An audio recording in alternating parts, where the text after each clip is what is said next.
Today's show is brought to you by the Dance Studio of Tupelo and Sprint Print and Emmy Lou's Boutique and Tanning Salon. On this week's edition of WTHS, we talk to our 2020 homecoming queen. The 2020 Tupelo High School homecoming queen is Halle.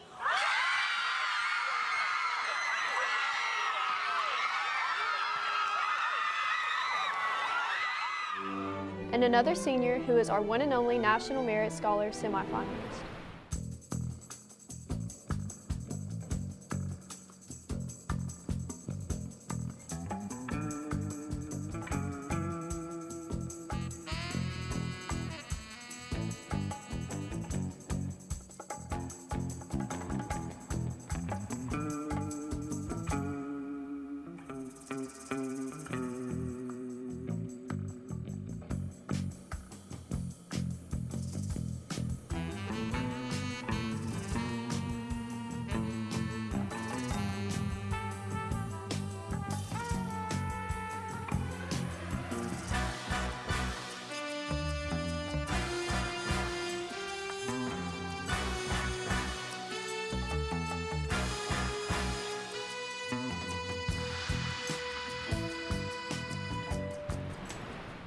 Welcome back to this week's edition of WTHS. I'm Maddie James.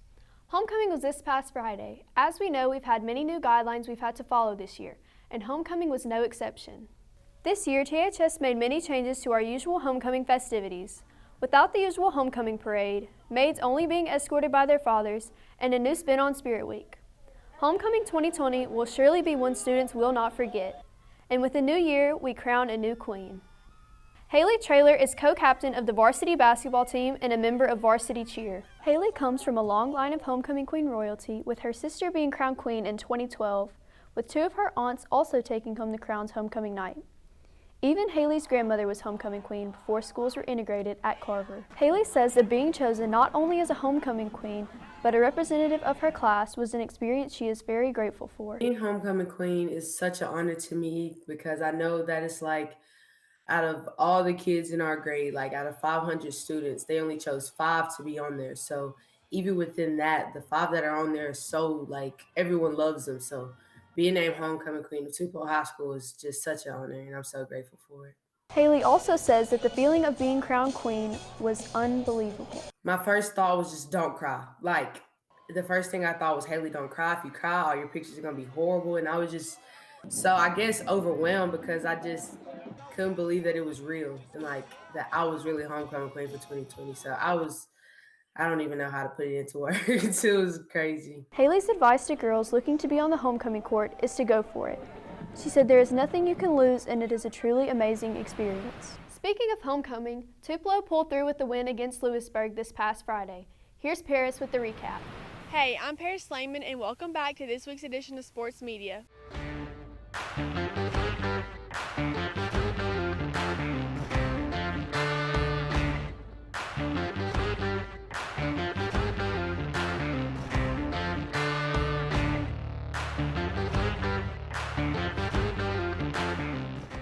This past Friday, our football team picked up another big division win against Lewisburg, defeating them 30-14. This gives the Wave a 4-3 record overall and 3-1 in division play. In the first quarter, Kyson Brown scores the first touchdown of the game from 32 yards out.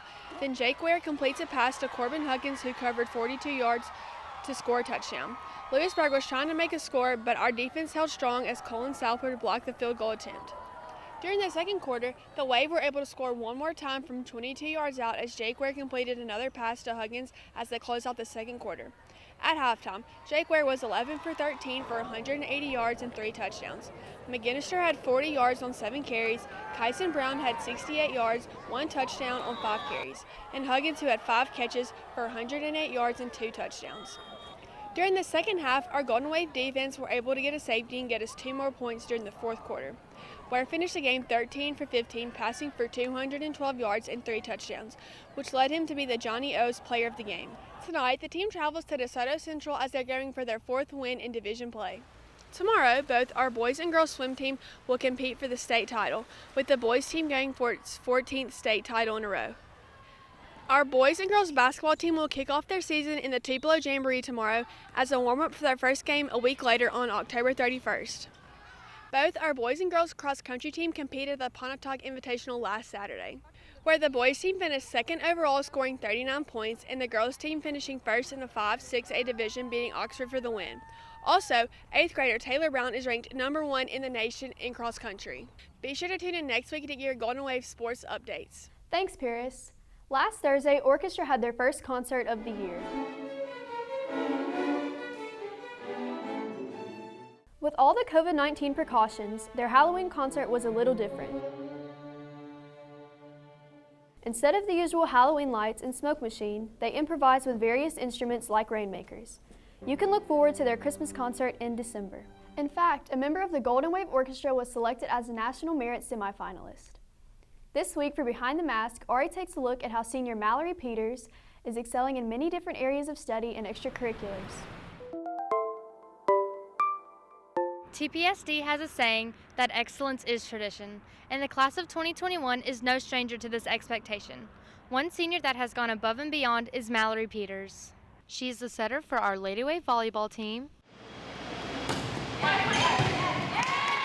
plays violin for the WTHS Orchestra, and on top of all of this, she has recently been recognized as a National Merit semifinalist. So to be recognized as a semifinalist, I worked really hard with practice tests, and I did it weekly before the test. I just kept working and kept practicing, and if I didn't understand something, I would look it up and really make sure I understood the content on it. With all of the schoolwork and extracurricular activities, she has to keep a steady balance, which is a critical factor for success. With a schedule and proper time management skills, it really works out. When school gets tough and life gets busy, she has her parents to look back to, who inspire her by being her biggest supporters.